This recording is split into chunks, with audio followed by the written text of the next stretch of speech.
नमस्कार, बहुत बहुत स्वागत और अभिनंदन आप सभी का द डिबेट में। मैं ब्रजेश मिश्रा हूं। बहनों भाइयों, आज़ाद भारत के इतिहास का सबसे बड़ा किसान आंदोलन पिछले 69 दिनों से भारत की राजधानी दिल्ली के बॉर्डर पे चल रहा है। देश के इतिहास में आज़ादी के बाद जितने भी किसान आंदोलन हुए उसमें सर्वाधिक प्रभावशाली, सबसे बड़ा और सबसे प्रभावकारी आंदोलन दिल्ली के बॉर्डर पे चल रहा है। कई किस्तों में चल रहे इस आंदोलन में कई बार उतार चढ़ाव आए, लेकिन यह आंदोलन ऐसा है जो दृढ़ प्रतिज्ञ है। यह आंदोलन ऐसा है जो अपने कॉज को लेकर बेहद गंभीर है। यह ऐसा आंदोलन है जिसने कई शहादतें ली हैं। 150 से ज्यादा किसान भाइयों की मृत्यु हुई है। यह शायद आजाद भारत के इतिहास में किसानों का इससे भीषण और बड़ा आंदोलन का कोई इतिहास नहीं मिलता है। कई बड़े बड़े आंदोलन हुए, लेकिन इस आंदोलन की तुलना में बाकी आंदोलन उतने बड़े नहीं रहे हैं। इस आंदोलन का प्रभाव स्थानीय जनता से लेकर भारत की हुकूमत तक महसूस कर रही है। तमाम कोशिशों के बावजूद भी इस आंदोलन को कोई डिगा नहीं पाया। हर विपरीत हालात को झेलते हुए किसान भाइयों का यह आंदोलन दिनों दिन मजबूत होता जा रहा है। जैसे जैसे दिन बीत रहे हैं, इस आंदोलन की धमक और इसकी गूंज दिल्ली में गहरी होती जा रही है। आप पिछले 2 दिनों से टेलीविजन दृश्य और अपने मोबाइलों में देख रहे होंगे कि दिल्ली बॉर्डर को इस तरह से सील किया गया है जैसे कोई किलेबंदी की जाती है। सड़कों पे कीलें लगा दी गई हैं, कटीले बॉर्डर्स लगा दिए गए हैं, सीमेंटेड कंक्रीट की वॉल खड़ी कर दी गई है और बैरिकेटिंग की लेयर तैयार की गई है। और इसके अलावा मिलिट्री स्टाइल में सीआरपीएफ, बीएसएफ, पैरामिलिट्री फोर्सेज की फॉर्मेशन की गई है जो सामान्य तौर पर बॉर्डर में की जाती है। लेकिन दिल्ली गाजियाबाद की सीमा बेहद मुश्किलों से भरी हुई है। पूरी तरह से कंप्लीट सील कर दिया गया है। यहां तक कि सामान्य आवाजाही भी संभव नहीं है। गांव से हो रहे रास्ते भी बंद कर दिए गए हैं। यह है किसान आंदोलन की ताकत, यह है किसान आंदोलन की क्षमता। और 28 जनवरी की शाम 5 बजे के बाद से जो परिदृश्य बदला, उसने हिंदुस्तान में आंदोलनों के इतिहास में एक नई इबारत लिखी है। देश के इतिहास में किसान आंदोलन को अभूतपूर्व कर दिया है, अविस्मरणीय कर दिया है। असामान्य आंदोलन के तौर पर इसे उत्पन्न कर दिया है। और इसका क्रेडिट जाता है बाबा टिकैत के 2 बेटों को, नरेश टिकैत और राकेश टिकैत। टिकैत बंधुओं ने हारी हुई बाजी को पलट दिया और कुछ यूं पलटा कि भारत सरकार और उत्तर प्रदेश सरकार को संभलने का मौका ही नहीं मिला कि कब सेंटीमेंट्स देश के बदल गए। देश का मूड शायद इतनी रफ्तार में पहले कभी बदला हो जितनी तेजी से टिकैत बंधुओं ने बदल दिया। 9 साल पहले जब बाबा टिकैत का निधन हुआ था तो लोग कहते थे कि अब उनके बच्चे इस बड़े आंदोलन को या फिर इस यूनियन को या किसानों के कैडर को संभाल नहीं पाएंगे। 9 सालों में बहुत उतार चढ़ाव आए, लेकिन शायद कुदरत ने साथ देना था और टिकैत बंधुओं ने वो करिश्मा करके दिखा दिया जो शायद अपने जीवन काल में इतने बड़े आंदोलन और इतने पब्लिक सेंटिमेंट्स के साथ पढ़ाने की स्थिति शायद बाबा टिकैत के समय भी नहीं थी। लेकिन तब का राजनीतिक वातावरण, तब की राजनीतिक परिस्थितियां और तब का भारतीय समाज दूसरा था। आज की राजनीतिक परिस्थितियां, आज का भारतीय समाज, आज लोगों की सोच बिल्कुल अलग है। लेकिन यह आंदोलन दिनों दिन जिस प्रकार से वृहद रूप धारण करता जा रहा है और दिल्ली बॉर्डर पे जो परिदृश्य सिंधु बॉर्डर या टिकरी बॉर्डर, गाजीपुर बॉर्डर में दिखाई दे रहे हैं, पुलिस और पैरामिलिट्री की जो तैयारियां दिखाई दे रही हैं, वो कुछ और इशारा करती हैं। क्या किसान और सरकार टकराव के रास्ते में बढ़ रहे हैं? क्या हम मिल बैठकर इस मुद्दे का समाधान नहीं निकाल सकते? क्या दोनों पक्ष अड़ियल स्वभाव पे आ गए हैं? कोरोना की महामारी, नकारात्मक अर्थव्यवस्था, लगातार काम धंधे का बंद होना, करोड़ों लोगों का रोजगार चला जाना, यह देश अब कृषि आंदोलन को बर्दाश्त करने की स्थिति में नहीं है। हम पहले से भारी मुसीबतों में फंसे हुए एक देश हैं और कृषि क्षेत्र हमारा हमेशा पॉजिटिव ग्रोथ देने वाला रहा है। कोरोना के संकट के समय भी किसान भाइयों ने अभूतपूर्व मेहनत की है, परिश्रम की पराकाष्ठा की है और अन्न का संकट देश पर उत्पन्न नहीं होने दिया।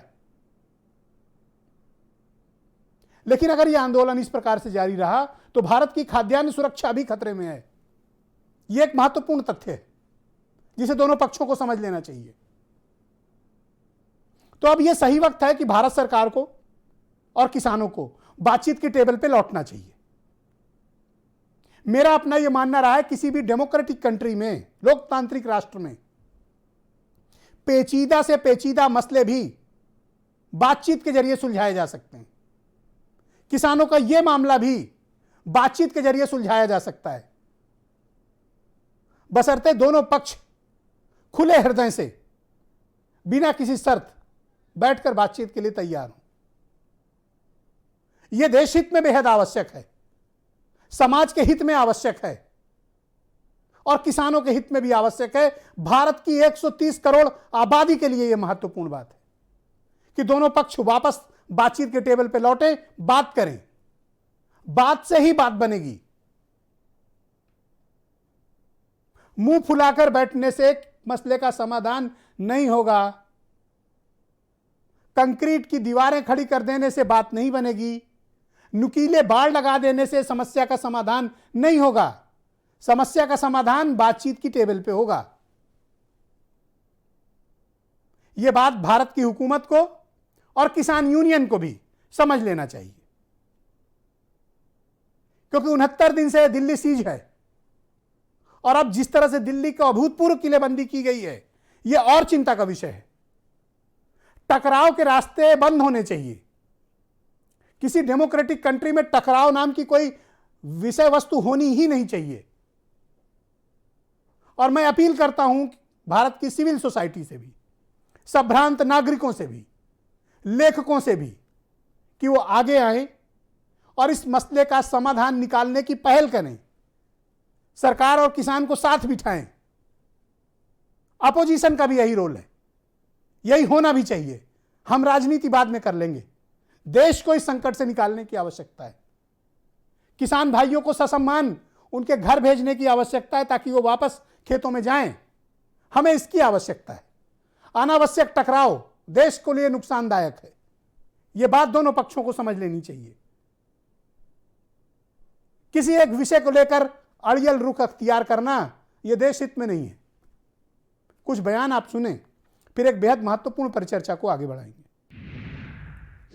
बैरियर के सामने बैठ के खाना क्यों खा रहे थे, क्या वजह क्या थी? वो जो रोटी है वो उसी बैरियर के अंदर जा रही थी रोटी।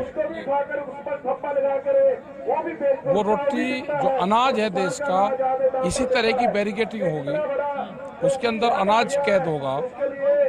फौज की भी जरूरत ही नहीं है, आदमी जा ही नहीं सकता। लंबा चलेगा जब इस तरह किलेबंदी हो रही है वो, तो ये लग रहा है कि लंबा चलेगा। तो आतंकवादी देशद्रोही कहा जा रहा है, बुजुर्ग किसानों की आंखें फोड़ी जा रही हैं। अगर ऐसे मुद्दे पर हम सदन में चर्चा नहीं कर सकते तो फिर सदन चलाने का मतलब क्या है? इस पर चर्चा करके ये तीनों काला कानून वापस होना चाहिए। 26 तारीख के बाद जिस तरह से यहाँ दहशतवाद हो गया, यहाँ जिस तरह से सबको कुचलने की कोशिश की हमारे किसानों को, टिकैत साहब को, तो हमको लगा कि हमारी ये जिम्मेदारी बनती है, हमारा कर्तव्य बनता है महाराष्ट्र के लोगों का कि उनके साथ खड़े रहे, उनको हमारी संवेदना दे और कहे कि पूरा राज्य, पूरी शिवसेना, उद्धव ठाकरे साहब और हम सब उनके साथ हैं।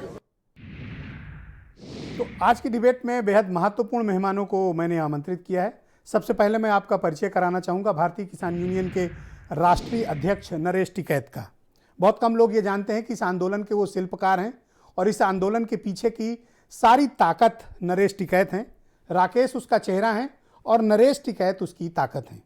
हरीशचंद्र श्रीवास्तव भारतीय जनता पार्टी से, नाहिद लारी खान समाजवादी पार्टी से, उमाशंकर पांडे कांग्रेस से, रोहित अग्रवाल राष्ट्रीय लोकदल से, वैभव महेश्वरी आम आदमी पार्टी से और चौधरी पुष्पेंद्र सिंह मुझे ज्वाइन कर चुके हैं, अध्यक्ष हैं किसान शक्ति संघ के, और वीरेंद्र सिंह हमारे स्टेट हेड। बहुत स्वागत, धन्यवाद आप सभी का कीमती वक्त निकालने के लिए। चौधरी नरेश टिकैत के से इस कार्यक्रम की शुरुआत करते हैं। चौधरी साहब, बहुत शुक्रिया आपका। वैसे सामान्य तौर पर आप टेलीविजन कार्यक्रमों में आते नहीं है, पर आपने आने की सहमति प्रदान की, इसके लिए मैं आपका आभारी हूं। मैं आपसे जानना चाहता हूं कि आपको पहली बार कब ये महसूस हुआ 28 तारीख को कि ये आंदोलन अब खड़ा नहीं हो पाएगा, इसे वापस लेना पड़ेगा? कई बार ऐसा आया, ऐसे मोड़ आए कि आप निराश हुए, लेकिन फिर कब लगा कि ये आंदोलन में नहीं जाना गई? निराशा की तो बात हमारे इसमें सब कोष में है नहीं। हमने कभी भी हार नहीं मानी, कभी भी हार नहीं मानी, कोई ऐसी बात नहीं ना हमारा कुछ हो रहा। हमारी तो थोड़ी सी उस दिन यही बात हुई भाई, जब सरकार का दबाव पड़ गया और ये आदमी रोक दिए, पानी रोक दिया, बिजली रोक दी, तो हमने कहा जब सरकार इसे नहीं तैयारी बातचीत जबरदस्ती उठवाना चाहे तो जबरदस्ती की उठवाने की बजाय अपना ऐसा उठा लो। राकेश के साथ भी हमारी बात हुई, मगर टकराव अच्छा नहीं रहता। उसी दौरान में मतलब जितने भी 50, 100, 200 लड़के कितने जो एक समाज के विपरीत वाले थे, उन्होंने इस तरह के नारे लगाए, कहना देश के गद्दारों को गोली मारो, सालों को। उनका पुलिस का तो सहयोग था ही, और उस तरह तो उन्होंने मार धाड़ शुरू करी। एक तो बताओ सा हमें इस तरह तक कैसे दबा जा सके? ये तो मन में से निकाल दो बातचीत, बात मान सो अभियान की आ रही। जो कुछ भी सरकार के बस के, जो कुछ भी सरकार के हथियार है, जो कुछ भी हुआ है, हमारे हिंसक आंदोलन क्या क्या हम सब फैल कर देंगे। इन्हें यह मालूम होना चाह, बिजली की लाइन हमारे खेतों में को होकर गुजर रही, ये सड़क है हमारे खेतों में को होकर जा रही, जो जिस अनाज को ये खा रहे हैं हमारे खेत में तो पैदा होकर रहा, जिस दूध को ये पी रहे वो देहातों में तो होकर रहा, जो सब्जी ये खा रहे वो देहातों में तो होकर रही। ये समझ क्या रहे किसान को? ये बात आवे और फालतू फंड की बात करना बिल्कुल छोड़ दे। मैंने 28 तारीख को आपको सुना था 3 बजे, आपका स्टेटमेंट आया था और आप लगभग सहमत हो गए थे कि इस आंदोलन को समाप्त किया जाए, लेकिन किस क्षण आपको लगा कि इस आंदोलन को अब और ताकत देनी है, इस आंदोलन को अब और मजबूत करना है? क्या राकेश का रोना आपको व्यथित कर गया? नहीं सर, रोना तो सभी सारा भारत रोया, सारा भारत रोया। जो आदमी 65-66 दिन तक वहां से पड़ा, ऐसा क्या ऐसी बात है? किसानों के लिए, किसानों के मान सम्मान के लिए हम वहां से पड़े, सारी वो है बातचीत, और इस तरह से मतलब मार पिटाई करेगी क्या? सरकार तो जो कुछ कर रही जो वो गुंडा तत्व है, वे भी इस तरह की बात है। सरकार के पास में जितनी ताकत है लगा लो, हम बाद में देख लेंगे, जैसे कुछ होगी लगाओगे। अपनी गलती मानने को तैयार नहीं, इस देश का नाश करने को तैयार हो रहे। सारी बात तो सारी खुलेगी, बात नहीं छुपाई जा सकती। ये अपनी गलती मानने को बिल्कुल तैयार नहीं। हमने सरकार सिर पर बैठाई और जो है हमारी बेइज्जती लग रही है करण, जो कुछ इनमें ताकत है हमने कह दिया। ये मुद्दे तो भटक गया सरकार।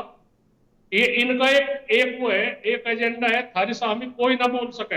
हम बोल रहे इनकी सामी, हम गोली का शिकार हम पड़ गए, हम मारो, हमें निपटा गए।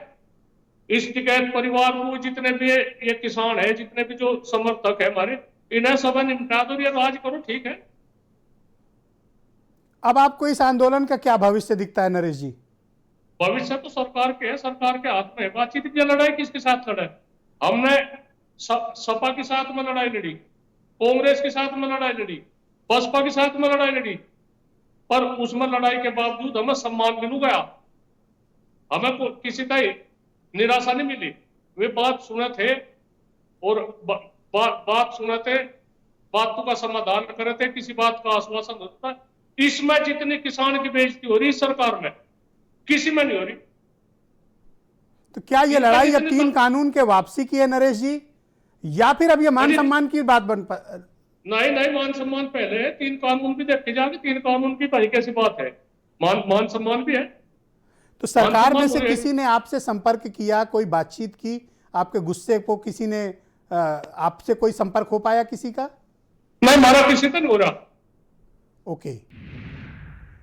हमारा किसी से संपर्क। लेकिन दिल्ली बॉर्डर पे जो हालात हैं आपने देखा होगा नरेश जी, किस तरह से बैरिकेटिंग की गई है, कील लगाई गई हैं, दीवारें खड़ी कर दी गई हैं बड़ी बड़ी, कि उनको भेद पाना ऐसा लगता है कि नामुमकिन है। ऐसे हालात में बातचीत कैसे शुरू होगी? ये किसान को बदनाम करने को आए, इस तरह के हालात क्यों कर दी उन्होंने, कील क्यों लगा दी? एक नु है बातचीत, जो कोई आदमी होगा भाई ये किसान बैठे दिल्ली में जाएंगे, हम दिल्ली में क्या करेंगे जाके? हमारा कोई काम नहीं छूट रहा दिल्ली में, हम तो इन्होंने बॉर्डर पर रोक दे बॉर्डर पर रोक दे। ये इस तरह के तमाशा बना रहे, एक बार कंक्रीट और उसमें कील लगा दी, वो लगा दी, कहीं के लिए कर रहे हैं? कौन जा रहा है आगे? आगे तो ये तो रास्ता बंद करने लग रहे। तो ऐसा क्यों किया सरकार ने? आपको क्या अंदेशा है, किस बात का अंदेशा है? ये इनका जो है या दिमाग की उपज है, इसमें फैल होते जा रहे। जितने भी आरोप लगावे इसमें सब में फैल हो। ये जनता को सोच रहे, भाई जनता को, दिल्ली की जनता को दिखा दो, बात किसानों को उसमें हमने इतना बड़ी किलेबंदी करी, क्या जरूरत है? हमें कहीं के लिए क्यों खर्च कर रहे इतना? तो क्या अब आप लोग बातचीत के लिए तैयार क्यों नहीं हो रहे हैं? क्या बातचीत शुरू होनी चाहिए? किसका करे बात? दिल्ली की दीवारों तक करे, किसका करे बात? अच्छा, बात किसका करे बात? तो सरकार में जो सत्ताधारी पार्टी उसी तक तो बात होगी, कोई बात करने को तैयार है। पर आपने तो सीधे सीधे मोर्चा खोल दिया पश्चिम उत्तर प्रदेश में बीजेपी और उत्तर प्रदेश की सरकार के खिलाफ।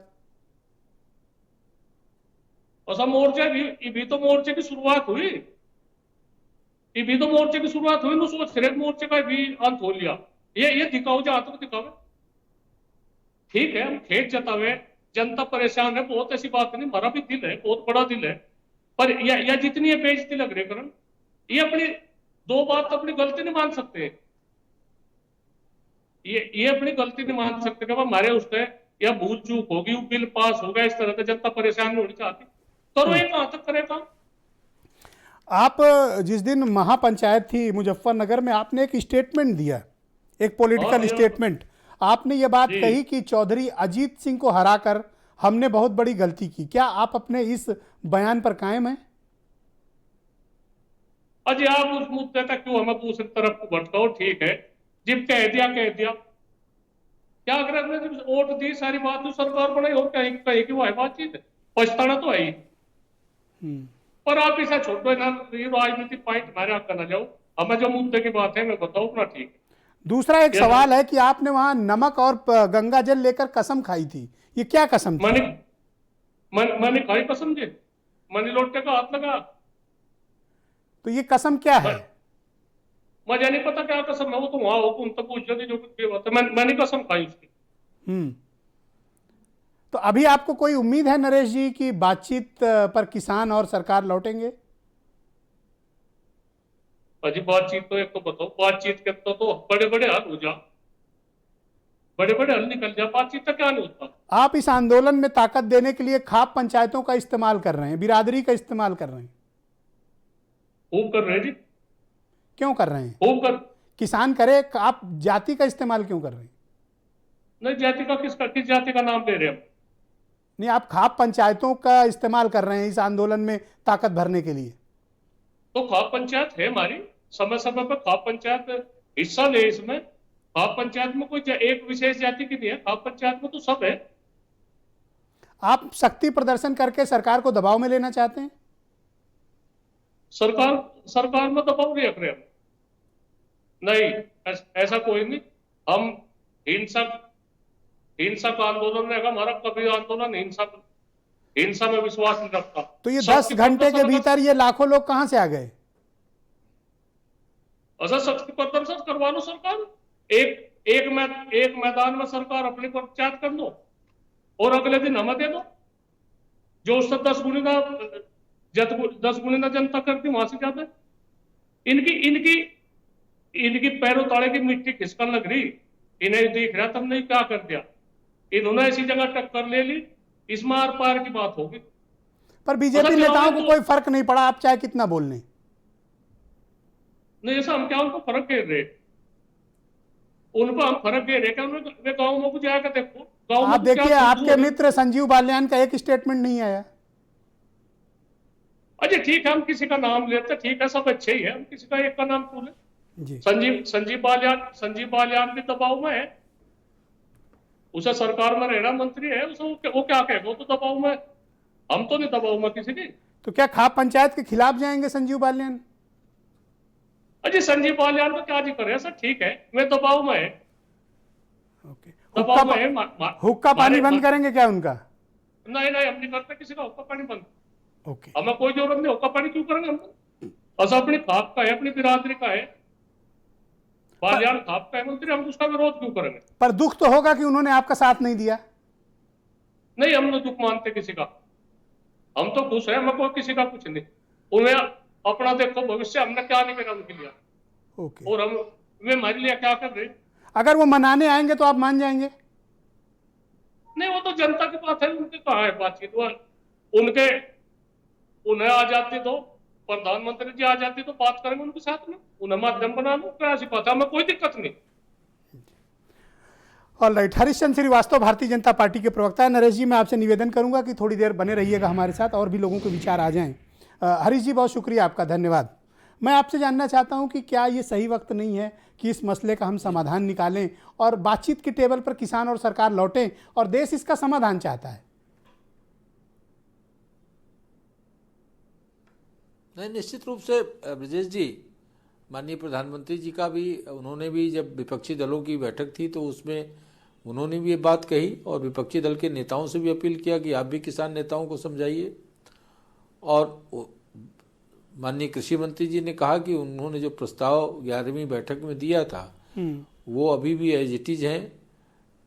उन्होंने किसान नेताओं से आग्रह किया कि आप वार्ता के लिए आइए। 1.5 साल तक के लिए कानून को स्थगित करना, कमेटी बनाना, कमेटी में उस समय भी उन्होंने कहा था कि किसान यूनियन के नेता अपने प्रतिनिधि रखें, और जो भी बातें हैं कमेटी के सामने आए, जो निष्कर्ष आएगा उस पर हम कार्रवाई करेंगे। हरीश जी, आपने नरेश जी को सुना होगा, हुई थी, ये उत्तर प्रदेश सरकार द्वारा किए गए अपमान से ज्यादा आहत दिख रहे हैं मुझे।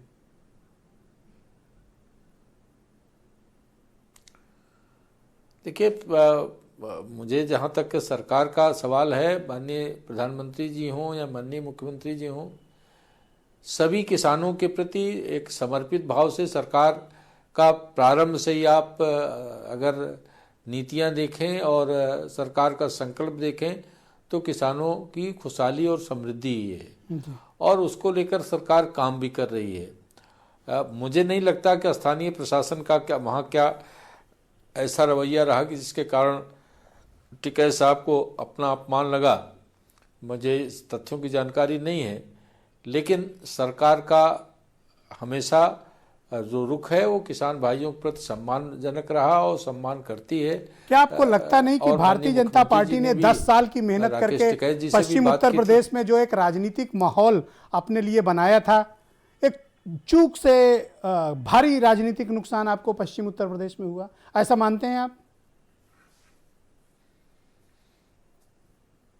देखिए, ये तो मैं देखिए हम भी इस बात से दुखी हैं कि ये समस्या का समाधान होना चाहिए, समस्या का हल निकलना चाहिए, लेकिन क्यों आखिर किसान यूनियन के जो नेता हैं वो क्यों इतना खट पे केवल कानून को रिपील करने को लेकर के अड़े हुए हैं? मैं इस बात को आज तक समझ नहीं पाया। जब सरकार ये बात कह रही है कि साहब आप अपने प्रतिनिधि को रखिए, आप उच्चतम न्यायालय की बात नहीं माने, उन्होंने कहा कि साहब आपने इन प्रतिनिधियों को रखा, हम नहीं आएंगे।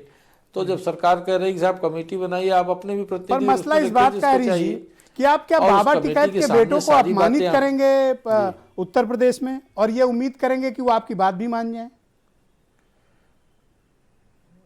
नहीं, ये देखिए, ये कहना गलत होगा कि बाबा टिकैत के बेटों को किसी ने अपमानित करने का प्रयास किया। ये तो ये मैं नहीं कह रहा, नरेश जी कह रहे हैं, स्वयं वो स्वयं कह रहे हैं, मैं तो उनकी बात आपको कन्वे कर रहा हूं सिर्फ। नहीं, नरेश जी, नहीं, नरेश जी ने किस बात से महसूस किया मुझे इस बात की जानकारी नहीं है, लेकिन सरकार की ऐसी न कभी मंशा रही न हो सकती है। Okay, alright. नाहिद लारी खान, समाजवादी पार्टी की प्रवक्ता है। नाहिद जी, मैं आपसे समझना चाहता हूं कि आखिर ये बातचीत की टेबल पे न लौटने के पीछे की वजह क्या है और ये किलेबंदी क्यों की जा रही है दिल्ली की? ब्रिजेश जी, जिस तरह का भयंकर माहौल भाजपा सरकार ने क्रिएट कर दिया है, इसमें अब बातचीत का क्या औचित्य रह जाता है? आप देखिए कि जिस तरह से कटीले तारों से, नुकीले जंगदार कीलों से घेराबंदी की गई है, जैसे चीन, पाकिस्तान, बांग्लादेश, नेपाल का बॉर्डर, मैंने 17वीं और 18वीं शताब्दी में किलों के आसपास देखा करते थे। विदेशी मान लिया है जी, बिल्कुल सही। क्या बीजेपी सरकार ने किसानों को विदेशी मान लिया है? मतलब ऐसा तो इमरजेंसी के दौरान नहीं हुआ। ऐसा कृत्य आंदोलनकारियों को रोकने का ये गलत, अमानवीय कृत्य, ये केवल बीजेपी और आरएसएस के संस्कार ही हैं जो ऐसा अमानवीय कृत्य कर सकते हैं। किलाबंदी किया, पानी बंदी कर दी है। पानी पिलाना पुण्य का काम है, वो भी बंद कर दिया, वो भी महापाप किया मोदी सरकार ने। बिजली बंदी, शौचालय बंदी। आप गौर करिए कि इस किसानों के आंदोलन में बड़ी संख्या में महिलाएं हैं, बच्चियां हैं, बच्चे हैं, बुजुर्ग हैं। शौचालय की संख्या कम कर दी। अब इनका नेक्स्ट स्टेप है कि ये रोटी बंदी करना चाहते हैं। तो जब इस तरह का माहौल क्रिएट कर दिया है, और ये जो कीले ठोकी हैं, ये जरूर देश के 80% किसानों और उनके समर्थकों के राह पर तो जरूर ठोकी है मोदी सरकार ने। लेकिन जिस एंगल से मैं देख रही हूं, ये मोदी जी ने ये अपने ही बीजेपी और आरएसएस के नेताओं के रास्ते में कीले ठोकने का काम किया है जी। अगले 150 साल तक उमाशंकर पांडे, बीजेपी और आरएसएस के सरकार में नहीं आएगी और ना कोई इनका नेता प्रधानमंत्री बनेगा। ये मोदी जी ने किसानों के रास्ते में कील ठोकने और अवरोध की बड़ी कंक्रीट दीवारें खड़ी करने के पीछे क्या मकसद है? और ये विपक्ष की भी जिम्मेदारी होनी चाहिए कि आप लोग भी प्रयास करें कि सरकार और किसान बातचीत की टेबल पर लौटें। जी ब्रजेश जी, आप ठीक कह रहे हैं। देखिए, भारतीय जनता पार्टी का एक चरित्र है कि वो जो कहते हैं असल में वो बिल्कुल करते नहीं हैं। प्रधानमंत्री जी ने कहा किसान हमसे एक फ़ोन कॉल की दूरी पर है, और इतनी लंबी चौड़ी कील, कंटीले तार ठोक दिए गए।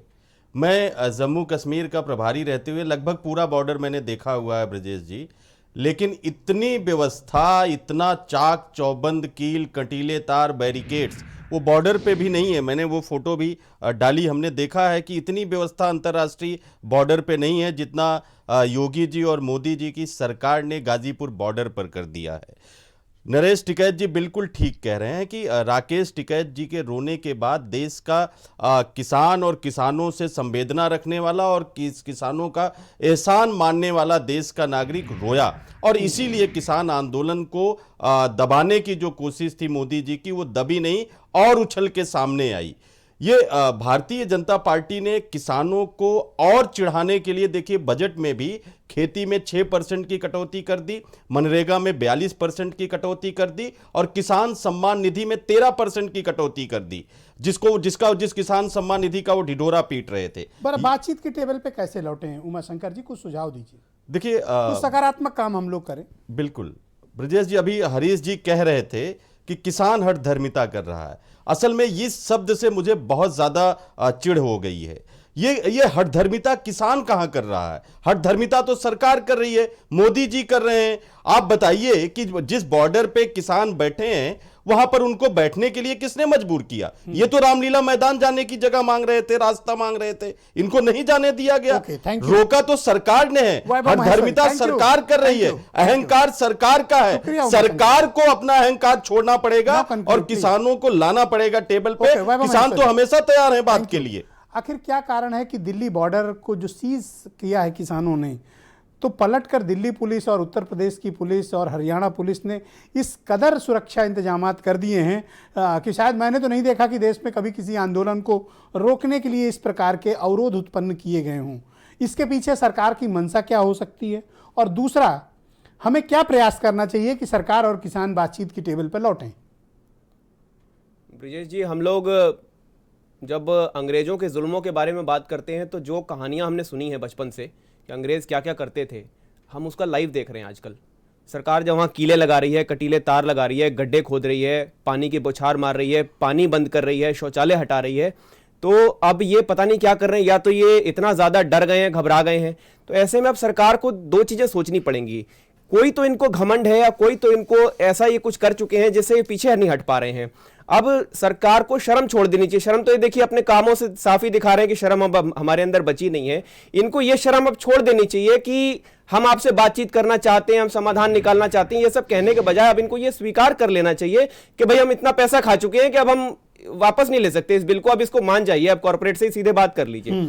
दूसरा, सरकार को मुझे लगता है किसी ना किसी बात का तो ये एहसास है कि इतने जुल्म करने के बाद भी इनका वोट जो है सुरक्षित रहेगा। कहीं ये तो नहीं है कि 2000 रुपए जो ये चुनाव के पहले अकाउंट में डाल देते हैं गांव के, उससे इनको जो वोट आ जाते हैं उससे ये लगता है कि ये फिर प्रभावित कर ले जाएंगे। तो किसान नेताओं को अब ये सोचना चाहिए, खाप पंचायतें हो ही रही हैं, सभी जगह पर पंचायतें चल रही हैं, इस चीज का बिल्कुल बहिष्कार करें कि अब की 2000 क्या 2 लाख रुपए भी अकाउंट में आ जाए तो किसान विरोधी सरकार आंदोलन का राजनीतिक इस्तेमाल सर, कर रहे हैं। दूसरी चीज ये उदाहरण देता हूं, मेरी बात कर एक मिनट सर। दूसरी चीज ये कि सरकार को ये भी, किसानों को ये सरकारों ने आइडिया दे दिया है कि जब कील लगा के, जिस तरह कील लगाई जा रही है, अभी चुनाव में जब हेलीकॉप्टर उड़ेंगे ना तो वो गांव में ही जाएंगे, वहां हेलीपैड कैसे बनाना है उसका डिजाइन यहां पर बॉर्डर पे देखने को मिल जाएगा, वहां कीलें लगी होनी चाहिए। भाजपा नेताओं के हेलीकॉप्टर जब गांव में उतरेंगे की कार्रवाई कर रहे हो। हाँ जी, ये आप उकसाने वाली कार्रवाई, ये उकसाने वाली कार्रवाई नहीं है। हमारा किसान क्या हथियारबंद वहां पहुंचा है? क्या उनके पास बंदूक है? आपने इतने इंतजाम कर दिए हैं, क्या वहां राफेल और टैंक की तैनाती बची है? बस आप उनको मारने का इंतजाम कर रहे हैं, ये अमानवीय है। क्या उनको कोई काला पानी की सजा दी गई है? तो जब आप गांव में हेलीकॉप्टर लेके जाएंगे तो आपका क्या फूल मालाओं से स्वागत होना चाहिए? क्या आपको वोट मिलना चाहिए? इन सवालों के जवाब तो अब पब्लिक को देना पड़ेगा। चौधरी नरेश टिकैत भी हैं इस डिबेट में, वो पहली बार मेरे ख्याल से शायद किसी डिबेट का हिस्सा होंगे और अपनी संगठन के नेशनल प्रेसिडेंट है, बहुत ऑनरेबल पर्सन है। मैं उनकी मौजूदगी में आपके ऊपर एक आरोप लगाकर सवाल पूछना चाहता हूं जी, आप इसका राजनीतिकरण कर रहे हैं, वरना क्या जरूरत थी कि खाप पंचायत में संजय सिंह का क्या काम? और दूसरी बात यह है कि अगर जिस तरह से आपके विधायकों ने, आपकी पार्टी के नेताओं ने गाजीपुर बॉर्डर पे पानी के टैंकर, शौचालय ले जाकर हंगामा काटने की कोशिश की, उत्तर प्रदेश सरकार ने तो लगा ही रखा है वो। नहीं, पानी को बंद करना हंगामा कहलाता है, पानी को पिलाना जो वो मानवीयता कहलाता है। सारी राजनीति एक तरफ, मानवीयता एक तरफ। पानी का टैंकर एक सरकार लेकर जा रही है, सरकार का तो फर्ज है, सरकार का फर्ज छोड़ दीजिए, राह चलते इस भारत देश की संस्कृति ऐसी है, कोई दरवाजा खटखटाइए, पानी तो सब पिला देते हैं, चाय भी पिला देते हैं। खाप पंचायत में संजय सिंह का क्या काम है? खाप पंचायत में संजय सिंह होंगे? देखिए, कोई भी किसानों के मुद्दे पर जिस तरह का जन आंदोलन हो गया है, एक सांसद को वहां जाना ही चाहिए। हर जगह पर जहां किसान को समर्थन हम दे सकते हैं, संसद हुआ, सड़क हुआ, सरकार हुआ, संगठन हुआ, पार्टी हर तरह से इन किसानों के आंदोलन के साथ में है। जिस तरह के हालात दिल्ली बॉर्डर पे बने हैं वो थोड़ा चिंताजनक हैं, क्योंकि जिस तरह से अवरोध उत्पन्न किए गए हैं और जैसी ऐसी कटीली कीलें वगैरह लगाई गई नहीं, हम लोग 17वीं और 18वीं शताब्दी में देखा करते थे कि आक्रमणकारियों को रोकने के लिए इस तरह के इंतजाम होते हैं। तो ऐसे हालात क्यों उत्पन्न हो गए? देखिए ब्रजेश जी, आज सरकार की आंखों का पानी मर चुका है और सरकार जो है किसान के साथ षड्यंत्र करने का काम कर रही है। किसान का पानी रोकना, किसान का बत्ती काट देना, वहां से शौचालय हटा देना। आप सोचिए, ये बात करते हैं स्वच्छ भारत अभियान की और वहां पे सबसे पहला काम करते हैं, वहां से शौचालय हटा देते हैं, किसानों का बत्ती काट देते हैं, वहां पे किसानों को डराने का काम कर रहे हैं। सरकार को ये नहीं समझ में आ रहा है तारे वगैरह क्यों लगाई? नहीं, मैं बता रहा हूं ब्रजेश जी, ये जो तारे इन्होंने लगाई हैं, अगर किसान सांडों को रोकने के लिए अपने खेत में लगा दे तो उसके ऊपर FIR हो जाती है। नरेश टिकैत जी आपके साथ हैं, बताएंगे आपको कि जो तारे लगी हैं वहां बॉर्डर पे, ये तारे प्रतिबंधित तारे हैं और उसके बाद किसान को चोटिल करने के लिए तारें लगाई गई हैं। आप देखिए, किसान का शोषण करने का काम यहां पे सरकार कर रही है और किसान को डराने का, किसान की आत्मा रो दी। जब वहां पे आप इसका राजनीतिक लाभ ले रहे हैं, मैं देख रहा हूं हर खाप पंचायत में चौधरी जयंत चौधरी पहुंच रहे हैं। क्यों भाई, आपका क्या काम है? देखिए, हमको राजनीति वहां नहीं करनी है ब्रजेश जी, वो हमारा परिवार है, वो हमारा आपका परिवार है। मकसद ये है, आप अपना इसमें पुनर्जन्म तलाश रहे हैं। नहीं ब्रजेश जी, देखिए, हमें इसमें राजनीति नहीं ढूंढनी है, ये हमारा परिवार है। जब वहां पे राकेश टिकैत जी के आंसू गिरे तो वो खाली एक राकेश टिकैत जी के आंसू नहीं, वो किसानों का सम्मान गिर रहा था। वहां पे किसानों को दबाने का काम कर रहे थे। आपने इस अपॉर्चुनिटी को लपकने की कोशिश की, क्योंकि 28 तारीख को मुझे याद है कि अजीत सिंह ने सबसे पहले फोन करके ये सारा हंगामा क्रिएट अपनों के साथ तो हम हमेशा खड़े हैं, आधी रात को खड़े हैं। अगर हमारे हमारे अपनों के ऊपर अत्याचार होगा तो चौधरी अजीत सिंह सो नहीं सकते। चौधरी अजीत सिंह हमेशा चिंतित रहते हैं, मैं जितनी बार उनसे मिला हूं हमेशा वो किसानों की बात करते हैं। ये हमारा परिवार है। टेबल पे ये लोग कैसे लौटे बताओ मुझे। पश्चिम उत्तर प्रदेश हमारा परिवार है, सरकार को अपना अहम छोड़ना चाहिए। देखिए 2 कदम पीछे हटने से आपका अहंकार नहीं कम होगा। आप अगर 2 कदम पीछे हट जाएंगे तो ये आपका बड़प्पन होगा। Thank you. चौधरी पुष्पेंद्र सिंह किसान शक्ति संघ के अध्यक्ष हैं और नरेश जी भी हमारे साथ मौजूद। चौधरी साहब बहुत शुक्रिया आपका पुष्पेंद्र जी मेरे साथ कार्यक्रम में जुड़ने के लिए। मैं आपसे जानना और समझना चाहता हूं, आपके पहले नरेश जी भी काफ़ी बोल्डली उन्होंने अपनी बात रखी। मैं आपसे जानना चाहता हूं कि ये दिल्ली बॉर्डर पे जो कुछ भी हो रहा है ये किस बात के संकेत हैं इस प्रकार के अवरोध उत्पन्न करना? देखिए ब्रजेश जी, सरकार बिल्कुल जो है डर चुकी है इस वक्त।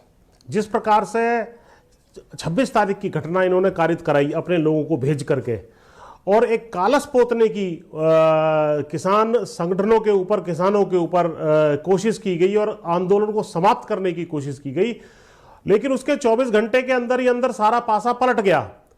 और अब जिस प्रकार से दिल्ली के 300-400 किलोमीटर के घेरे में लगातार बड़ी बड़ी पंचायतें जिसमें लाखों लोग स्वतः इकट्ठे हो रहे हैं, उससे सरकार घबराई हुई है और भारी संख्या में जो है ट्रैक्टर ट्रॉली और अपने संसाधनों को लगा करके वहां पर किसान पहुंच रहे हैं।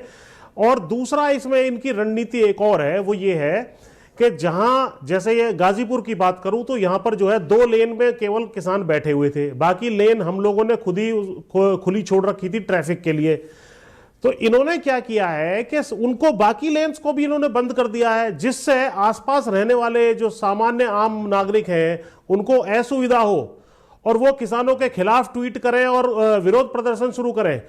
जिसको इन्होंने शुरुआत भी कर दी थी, उसका उद्घाटन इन्होंने खुद के विधायक भेज करके कर दिया था कि भाई अपने लोगों को लेकर के चले जाओ और वहां लाठी डंडा फटकार दो और उनको भगा करके सबको विदाई कर दो, वहां से समाप्त कर दो, बदनाम कर दो। तो ये जो सरकार है कहीं ना कहीं इसने 4-5 जो है चीजों का मान मर्दन कर दिया। लाल किला जिसमें तोप तलवारों से बड़ी बड़ी सेनाएं नहीं घुस पाती थी, उसमें आराम से 1500 आदमी 1000 आदमी घुस गए, सब काम करके लौट आए। दिल्ली पुलिस जो किसी लाखों लोगों को बुलाकर शक्ति प्रदर्शन करेंगी तो बट नेचुरल है कि सरकार को दिल्ली तो बचाना ही पड़ेगा ना। नहीं, ये शक्ति प्रदर्शन नहीं है, ये एक जन भावनाओं का प्रकटीकरण है। ये लोकतंत्र में कहीं पर भी किसी भी मुद्दे पर यदि पंचायतें हो रही हैं तो इसमें किसी को बुरा नहीं मानना चाहिए। अपनी पीड़ा को दिखाने के लिए आंदोलन के साथ तो सरकार के समक्ष सिक्योरिटी इश्यूज भी तो हो सकते हैं, हो सकता है इस कारण सरकार ने ये कदम उठाया हो। नहीं, देखिए उसमें बहुत ही स्पष्ट रूप से सबने कहा है कि ठीक है, हम तो रामलीला मैदान चाहते थे, रामलीला मैदान में जाने से इन्होंने हमें रोका है और शांतिपूर्ण तरीके से वहां बैठे हुए हैं और काफिला लंबा होता चला जा रहा है। 10-10, 15-15 किलोमीटर के काफिले होते चले जा रहे हैं। अब इनकी मर्जी है कब तक कौन कौन सी खिड़की टेबल पे ये लोग लौट पाएंगे, आपको उम्मीद और है? ये जो देखिए बातचीत के लिए तो राहों में फूल बिछाए जाते हैं, ये तो राहों में कांटे बिछा रहे हैं। इनकी मंशा क्या है इससे समझ से परे है। ऑलराइट, वीरेंद्र सिंह जी हमारे साथ डिबेट में सम्मिलित हो चुके हैं।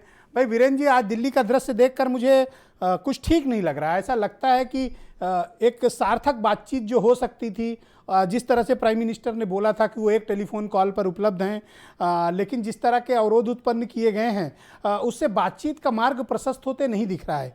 जबकि मुझे लगता है कि बातचीत की टेबल पर ही इस मसले को सुलझाया जा सकता है। बिल्कुल, देखिए जो तख्ते ताउस की इच्छा है उसके विपरीत ये कीलें गाड़ी गई हैं। लोकतंत्र में कील तंत्र का कोई स्थान नहीं है। हम लोगों ने अपने जीवन में कभी ये देखा नहीं था। अंग्रेज़ों के ज़माने में सुनते थे ईसा मसीह को कील पे टांगा गया है, ये लोग देखते हैं। बाकी ऐसा कोई उदाहरण कभी रहा नहीं है इस देश में कि कीलें ठोक दी जाए सड़कों पर और गाड़ियों को आगे बढ़ने से रोक दिया जाए, पंचर हो जाए, चल ना पाए। कील है बहुत छोटी चीज़, लेकिन इसका प्रतीक बहुत लंबा है। जब यह कील ताबूत में ठुकती है तो उसके तो दूसरे अर्थ निकलते हैं, और जब यह कील किसी के बदन में ठोकी जाती है तो उसके दूसरे अर्थ निकलते हैं। लेकिन ये आने वाला भारत इसको बहुत लंबे समय तक उदाहरण के तौर पर याद रखेगा कि दिल्ली में एक बार सड़कों पर कील ठोक दी गई थी आंदोलन को रोकने के लिए। लोकतांत्रिक सरकार में ऐसा होना नहीं चाहिए और अभी तक बीजेपी की सरकार ने लोकतांत्रिक व्यवस्था का परिचय दिया है, पालन किया है। क्योंकि सरकार चाहती तो गोली भी चल सकती थी, सरकार चाहती तो लाठीचार्ज भी हो सकता था 26 तारीख को। हम इस मामले में थोड़ा सरकार की तारीफ करेंगे क्योंकि इसी प्रदेश में गोलियां भी चली हैं किसानों पर। उत्तराखंड जब विभाजित हो रहा था, जब बाबरी मस्जिद गिरी थी, तमाम सारे लोग मारे गए, तमाम आंदोलन देश में हुए समय समय पर। लेकिन नहीं, सीएए एनआरसी आंदोलन में यूपी में 22 लोग मारे भी गए थे। हाँ, इसी उत्तर प्रदेश में। तो ये इसी बहुत सारी चीजें हैं। लेकिन ये आंदोलन में अगर राजनीतिक लोग शामिल हो रहे हैं तो इसमें कोई आपत्ति नहीं होनी चाहिए। ये सब इस देश के ही लोग हैं जो विभिन्न पार्टियों में हैं, इस भारत के ही नागरिक हैं, उत्तर प्रदेश के ही नागरिक हैं। वो कोई दुश्मन और आतंकवादी थोड़ी है कि किसान को समर्थन देने गए। हैरानी संजय सिंह को लेके हुई कि भाई संजय सिंह का खाप पंचायत में क्या काम।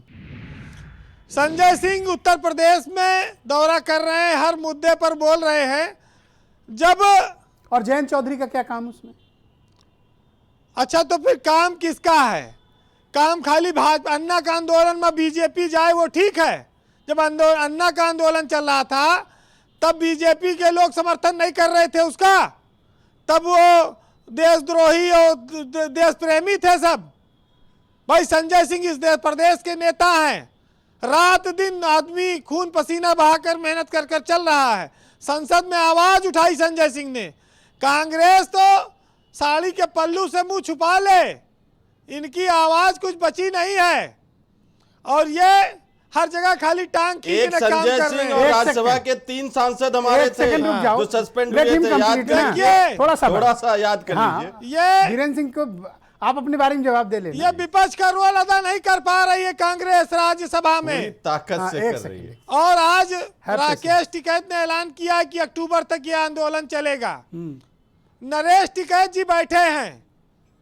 किसान के इन 2 पुत्रों ने भारत माँ की लाल, ये दोनों ने कितना मस्तक ऊंचा किया है किसानों का, आज पूरा हिंदुस्तान देख रहा है। लोग इनके साथ हैं और विपक्ष के लोग उचित फोरम पर अगर बात नहीं उठा पा रहे हैं, रोटियां सेक रहा है विपक्ष। ये ना रोटी सेके लायक रही है, ना भात, और ना ये खिचड़ी बनाए पाई है, ना दाल। ये सब इनको बीजेपी भगा देगी मार मार के और सत्ता पे काबिज रहेगी। जिसने तख्ते ताऊस को ठुकराया है, सड़कों पर जो लड़ा है वही कुछ पाता है। संजय सिंह आज सड़कों पर लड़ रहे हैं। कांग्रेस का कौन नेता गया बॉर्डर पे? लल्लू बड़ी पार्टी है। नहीं, अजय लल्लू गए थे। देखिए, उस खाप पंचायतों की बैठक में भी पंकज मलिक जी, हमारे पूर्व विधायक, प्रदेश उपाध्यक्ष मौजूद थे। नरेश टिकैत जी बैठे हैं, बताएंगे आपको। हर एक गिनती के लोग हैं। कौन सा? इमरान मसूद भी गए। प्रदेश के उपाध्यक्ष हैं, 2 बार के एमएलए। इमरान मसूद भी गए। नरेंद्र मलिक जी के बेटे। ठीक है, नोटेड भाई। अरे ठीक है, पंचायत आपके साथ, चलो ठीक, कोई बात नहीं। कांग्रेस आज राज्यसभा में नहीं बोल पाई। अरे राज्यसभा में बोला हमने, पहले ही बहिष्कार 16 विपक्षी दलों के साथ हमने पहले ही कसम खा के आए हो कि आज वीरेंद्र जी को नहीं बोलने दोगे। देखिए, वीरेंद्र जी को रोकने का जोखिम मत लो। देखिए, इस देश में किसान के आंदोलन को हर वर्ग का समर्थन है। अब ये लोग तय कर लें कि उनको सरकार के विरोध से डरना है, व्यापारी हो, नौकरी पेशा लोग हो, लेकिन जो लोग किसान का दिया अन्न खाते हैं, किसान के पुत्र हैं, सरकारी बाध्यता नहीं है, उनको तो इस आंदोलन को सपोर्ट करना चाहिए। हम लोग ये मानते हैं कि इस देश में कोई भी आंदोलन होता है तो उसकी आवाज़ सरकार सुने, क्योंकि सरकार हर व्यक्ति के अंतिम व्यक्ति तक, गांव-गांव तक, घर-घर तक पहुंचने की बात करती है जी। और अगर वो नहीं सुनेगी तो कहां जाएंगे लोग अपनी बात सुनाने? और पता नहीं कब कंक्लूड करें वीरेंद्र जी, लोगों को आएगी सद्बुद्धि। बहरहाल किसी का वक्त हमेशा नहीं रहता है, वक्त आता और जाता रहता है। लेकिन राकेश टिकैत और नरेश टिकैत को आने वाली पीढ़ियां याद रखेंगी। इस देश में चौधरी महेंद्र सिंह टिकैत के 2 पुत्रों ने एक तरफ से मोर्चा संभाला है। पंजाब के किसान का साथ अगर टिकैत परिवार ना देता आज, तो शायद यह आंदोलन बीजेपी खत्म करा ले जाती। देखिए, जो ये टिकैत है, ये कोई जाति नहीं है ब्रजेश जी। ये टिकैत एक उपाधि मिली है इनको कि जो अपनी बात पे टिका रहा है वो टिकैत है। ये कोई वो ऐसा नहीं कोई ये जाति है टिकैत। तो ये बहुत मर्द लोग हैं, अपनी बात पर टिके रहने वाले लोग हैं। चलिए आज 4 लाइन सुनाता हूं आपको साहित्य में कि जब से हुआ हूं मैं तेरे शहर का, और तब से किया है सामना तेरे कहर का, और आगे भी करने को तैयार हूं, और चाहे पिला दे तू प्याला जहर का, और गलत निकले सब अंदाजे हमारे, और कभी ना आए अच्छे दिन हमारे पास एक जमी ही तो बची है, अब उसके लिए भी लगवा लो अंगूठे हमारे। बहुत बहुत शुक्रिया वीरेन जी, बहुत बहुत धन्यवाद। हरीश चंद्र श्रीवास्तव उत्तर प्रदेश में बीजेपी के प्रवक्ता हैं। हरीश जी, मैं आपसे जानना चाहता हूं कि आखिर ऐसी क्या परिस्थितियां आ गई कि सरकार को बॉर्डर खोदना पड़ गया, इस तरह के इंतजामात करने पड़े, इसके पीछे का कारण क्या आपको लगता है और क्यों किया गया ऐसा? देखिए ब्रजेश जी, अब ये तो वहाँ का स्थानीय प्रशासन ही बता सकता है जी, लेकिन जैसा मुझे लगता है कि जो 26 जनवरी की जो घटना घटी, जिस तरह से दिल्ली पूरी तरह से अराजकता के जद में आई, उसको लेकर के जो वहाँ के स्थानीय प्रशासन है, जो सुरक्षा एजेंसियां हैं, उनका अलर्ट होना स्वाभाविक है। और जब ये ट्रैक्टर रैली की बात हो रही थी 26 जनवरी गणतंत्र दिवस पर, तब भी वहाँ का जो स्थानीय प्रशासन था वो बड़े जिद्दोजहद में था परमिशन देने को लेकर के, और 13-14 शर्तों के साथ जिसपे लिखित किसान यूनियनों के संयुक्त मोर्चे ने दस्तखत किया था जी, और ये भरोसा दिया था प्रशासन को। मेरा दूसरा सवाल है आपसे हरीश जी कि ये जो ट्रैक्टर रैली होगी पूरी पश्चिम उत्तर प्रदेश भारतीय जनता पार्टी का स्ट्रांग बेस सपोर्ट वोटर्स का है, और मेरे पास जो रिकॉर्ड है उनके मुताबिक 140 से ज़्यादा सीटें भारतीय जनता पार्टी पश्चिम के इस क्षेत्र से जीतकर आई है। आपको नहीं लगता कि उत्तर प्रदेश की पुलिस की एक बड़ी चूक ने भारतीय जनता पार्टी का बहुत भारी राजनीतिक नुकसान पश्चिम में कर दिया है? एक सबसे ज़्यादा supporter, hard line supporter community को आपने अपने अगेंस्ट कर लिया यूपी पुलिस के इस चूक से।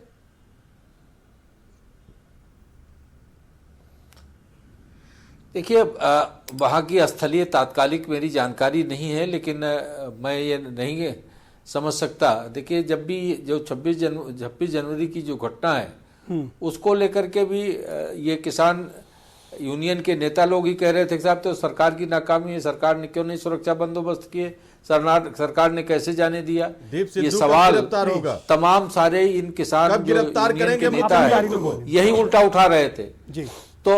तो आप नहीं मानते कि कोई राजनीतिक नुकसान हुआ, या मानते हैं कि कुछ राजनीतिक नुकसान हुआ? नहीं, देखिए जब भी इस तरह के जब आंदोलन होते हैं, इस तरह की समस्याएं खड़ी होती हैं, तो निश्चित रूप से राजनीतिक नुकसान होता है। लेकिन आप मुझे बताइए कि सरकार के अपने भी तो दायित्व होते हैं। उस दिन किस किस तरह के सवाल सरकार के लेकर के उठाए जा रहे थे, जनता के प्रति प्रशासन ने भरोसा किया था। 70% जनता नाराज है आपसे, तो आप उसका दायित्व कब निभाएंगे? धन्यवाद। नो इंटरप्शन सरकार बखूबी समझती है। No interruption please. Nahid Lari Khan, क्या सरकार और किसान बातचीत के टेबल पे लौटेंगे? नाहिद जी। देखिए ब्रजेश जी, मैं वीरेन जी की बात से शुरू करना चाहती हूं। मैं उनकी बात से पूर्ण रूप से सहमत हूं कि लोकतंत्र में कील तंत्र की कोई जगह नहीं है, और लोकतंत्र में अगर लोक और तंत्र में ठन जाए तो लोकतंत्र को बचाने के लिए, लोकतंत्र के सम्मान में तंत्र को ही पीछे हटना चाहिए। इसमें कोई शर्मिंदगी नहीं। मैं तो ये कहती कि अगर भाजपा सरकार किसानों की बात नहीं सुनना चाहती, विपक्षी दलों की बात नहीं सुनना चाहती, तो वो अटल जी की बात को याद करे कि अटल जी कहते थे कि सरकारें तो चल जाती हैं लेकिन देश चलाना बहुत कठिन है। और देश जैसा कि स्थिति आज है, आज देश नहीं चल रहा है, और देश चलाने के लिए सरकार को फ्लेक्सिबल होना पड़ेगा।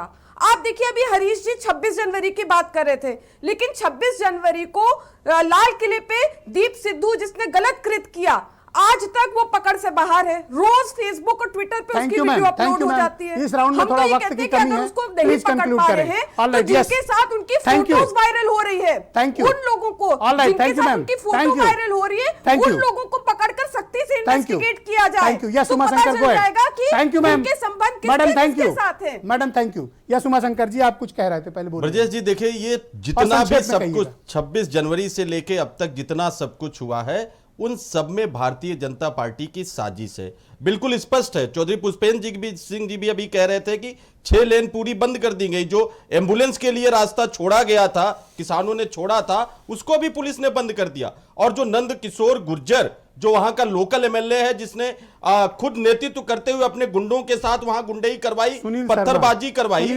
उसके खिलाफ कार्रवाई क्यों नहीं हुई? दीप सिद्धू जो लाल किले पर चढ़ के झंडा फहराता है, उसको उसकी गिरफ्तारी क्यों नहीं हुई? जब वो खुलेआम, उसने तो अब तो सनी देओल पर आरोप भी लगा दिए वीडियो जारी करके, फिर क्यों नहीं उसकी गिरफ्तारी हो रही है? सरकार इस साजिश में शामिल है और ये बड़े बड़े घड़ियाली आंसू ये ना बहाएं। ये वो लोग हैं जो चाइना और पाकिस्तान के साथ तो पींगे बढ़ा लेते हैं। इस राउंड में थोड़ा टाइम का कमी है। को झूला तो झूला लेंगे, लेकिन किसानों के साथ बात करने में तंत्र के क्या मायने हैं? और आपको लगता है कि बातचीत का रास्ता खुलेगा या फिर और कठिन होगा आने वाले समय में? ब्रिजेश जी, मुझे तो ऐसा लगता नहीं। सरकार का एटीट्यूड देख के बातचीत का रास्ता खुले अगर होता तो कीलें नहीं बिछाई जाती, बैरिकेडिंग नहीं की जाती, दुर्ग नहीं बनाया जाता, किला नहीं बनाया जाता। मैं यही कह रहा हूं कि सरकार की अब समय आ गया कि सरकार को ये स्वीकार कर लेना चाहिए कि हम भाई पैसे खा चुके हैं, अब हम पीछे नहीं हट सकते, आप लोग मान जाओ और हमारी मजबूरी समझो। और दूसरी चीज, सरकार को इस चीज पर भरोसा है कि हम फिर चुनाव के समय पर अकाउंट में पैसे डाल देंगे और इनका वोट हम खरीद लेंगे। इन दो चीजों से किसानों को निपटना पड़ेगा इनके साथ में। इसके अलावा इनका अहंकार, जो इनके काम है, वो दिखाई नहीं पड़ते कि अब किसी भी तरह से ये बातचीत करने के मूड में है। बात करने वाला कीले नहीं बिछाता, बात करने वाला उसको चाइना बॉर्डर और पाकिस्तान बॉर्डर दिल्ली को नहीं बनाता। 26 तारीख की जो हिंसा थी वो प्रायोजित थी, सभी लोग जानते हैं। आजकल सोशल मीडिया पे तमाम ऐसे सोर्सेज हैं, 1 मिनट में सच्चाई बाहर आ जाती है। थोड़ा सा भी दिमाग लगाएंगे तो पता चल जाएगा कि 26 जनवरी को बीजेपी ने खुद माहौल बिगाड़ के अपने पक्ष में फैसला किया कि वही किसान आंदोलन का दमन कर सके। Thank you Rohit Agarwal. मैंने आज जयंत चौधरी का ट्वीट देखा और देखा कि उन्होंने 1 हफ्ते का अपना कार्यक्रम बना लिया है किसान पंचायतों का। तो ऐसे में मेरे आरोप प्रमाणित होते हैं कि आप इसका राजनीतिक लाभ ले रहे हैं। विजय जी देखिए, कहीं भी अगर किसान के ऊपर अत्याचार होगा तो हमारा दल उसके साथ खड़ा हुआ है। और पश्चिम उत्तर प्रदेश तो हमारा परिवार है। पश्चिम उत्तर प्रदेश के अंदर एक विधायक नहीं है और कह रहे हो हमारा परिवार है। कोई फर्क नहीं पड़ता विधायक जी। अजीत सिंह हार गए, जयंत हार गए, आप कह रहे हो परिवार। ब्रजेश जी, कोई फर्क नहीं पड़ता। हमारे पास एक भी विधायक ना हो, हमारे पास हमारे नेता हारे, हम मानते हैं, हम स्वीकार करते हैं, लेकिन हम किसान को नहीं हारने देंगे, हम अपने परिवार को नहीं हारने देंगे। बाहर का कोई भी व्यक्ति कुछ भी करता रहे, हम अंदर कितने भी आपस में लड़ लें, लेकिन अगर बाहर का कोई भी व्यक्ति अगर आंख दुखाएगा हमारे परिवार की तरफ, तो हम सब एक हैं, हम मुट्ठी की तरह बंध जाएंगे। और ये मुट्ठी जब बंधती है तो भारतीय जनता पार्टी को इसकी ताकत समझ में आ जाएगी। चौधरी अजीत सिंह, माननीय जयंत चौधरी जी, राकेश टिकैत जी के साथ, नरेश टिकैत जी के साथ कंधे से कंधा मिला के खड़े हैं और किसान के सम्मान को झुकने नहीं देंगे। अपनी राजनीतिक ताकत के लिए आप किसानों का इस्तेमाल कर रहे हैं। ब्रिजेश जी, आप अपनी खोई हुई ताकत को पाने के लिए फिर से किसान कैप्सूल खा रहे हो। ब्रिजेश जी, भारतीय जनता पार्टी के विधायक जो करंट में नंद किशोर गुज्जर और सुनील शर्मा, ये अपने साथ गुंडों को लेके आके वहां पे कहते हैं कि मोदी जी लठ बजाओ, हम तुम्हारे साथ हैं। ये लठ बजाएंगे हमारे परिवार के ऊपर, हमारे नरेश भाई के ऊपर ये लठ बजाएंगे। ये इनकी हैसियत है, ये लठ बजाएंगे हमारे नरेश भाई के ऊपर। हैसियत से मतलब इनकी हैसियत हो, विधायक हैं। नहीं, विधायक हो चाहे कुछ भी हो, आ जाए अपनी सिक्योरिटी छोड़ के जरा पश्चिम उत्तर प्रदेश में। नरेश जी बता देंगे उनको कि उनकी क्या हैसियत है। किसकी? ये नंद किशोर गुज्जर और सुनील शर्मा जो हैं, ये आ जाएं जरा अपनी सिक्योरिटी छोड़ के पश्चिम उत्तर प्रदेश का दौरा करके दिखा दें। कौन नहीं जाएगा? और इनको छोड़िए, इनके सांसद विधायक जितने हैं भारतीय जनता पार्टी के, ये पश्चिम उत्तर प्रदेश के गांव में आके बता दें जरा। अभी नरेश जी बता रहे थे ना कि जिस मैदान में रैली करनी हो करके दिखा दें और खुद प्रधानमंत्री आ जाए। अगले दिन नरेश कहो ना कि नरेश टिकैत के कंधे पे चढ़ के राजनीति कर रहे हो। नहीं, नरेश टिकैत जी हमारा परिवार है। नरेश टिकैत जी के सम्मान के ऊपर अगर कोई उनकी पगड़ी को रौंदने की कोशिश करेगा तो उसको भरपूर जवाब दिया जाएगा। और हम किसान के साथ खड़े हैं, किसान की पीड़ा के साथ खड़े हैं, किसान के दर्द के साथ खड़े हैं। चौधरी पुष्पेंद्र जी, जिस प्रकार का गेस्चर दिखाया जा रहा है, जिस प्रकार की पॉस्चरिंग हो रही है पुलिस, सरकार और किसानों की तरफ से, ये पॉस्चरिंग और इस प्रकार का एटीट्यूड ये बातचीत की तरफ नहीं ले जा रहा, ये कन्फ्लिक्ट की तरफ ले जा रहा है। बिल्कुल आपने ठीक कहा ब्रजेश जी। देखिए, भाजपा वाले ये कहते हैं कि हमारे 10 करोड़ मेंबर हैं। मैं भाजपा वालों को चेतावनी दे दूं कि किसान मजदूर की संख्या इस देश में 100 करोड़ है और इनको 2 सीटों से 300 सीटों पर जिता करके दिल्ली में बिठाया है, वो हमने बिठाया है, और आज ही हमें दिल्ली में घुसने नहीं देना चाहते। गांव गांव में मेरे पास रिपोर्ट आ रही है, गांव गांव में जो है बोर्ड लगने लगे हैं कि भैया भाजपा वालों का बहिष्कार है, भाजपा वाले कृपया गांव में एंटर ना करें। और गांव वाले कह रहे हैं कि जिस तरह का स्वागत हमारा किया जा रहा कीलों से, जब ये वोट मांगने जाएंगे हम भी इनके रास्ते में इसी प्रकार कीले बिछाने का काम करेंगे। यही कह रहा था। और किसी भी सरकार के लिए इतना बड़ा दम्भ बिल्कुल उचित नहीं है, लोकतांत्रिक नहीं है। इसको तुरंत ये सुधर जाएं, वरना जनता इनको सुधारने का काम कर देगी। मुझे ऐसा प्रतीत होता है कि ये आंदोलन कोई अब 1-2 महीने का नहीं है, और आज राकेश टिकैत ने स्पष्ट किया भी कि ये अक्टूबर तक चल सकता है। क्या कोई आंदोलन इतने लंबे समय तक सस्टेन कर सकता है?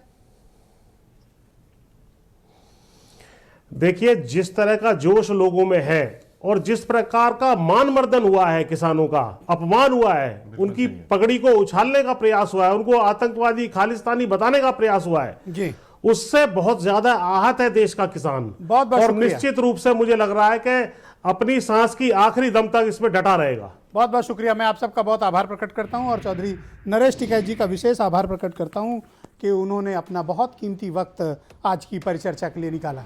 और आप सबका भी बहुत बहुत शुक्रिया बहनों भाइयों, इस कार्यक्रम को देखने के लिए। धन्यवाद, नमस्कार।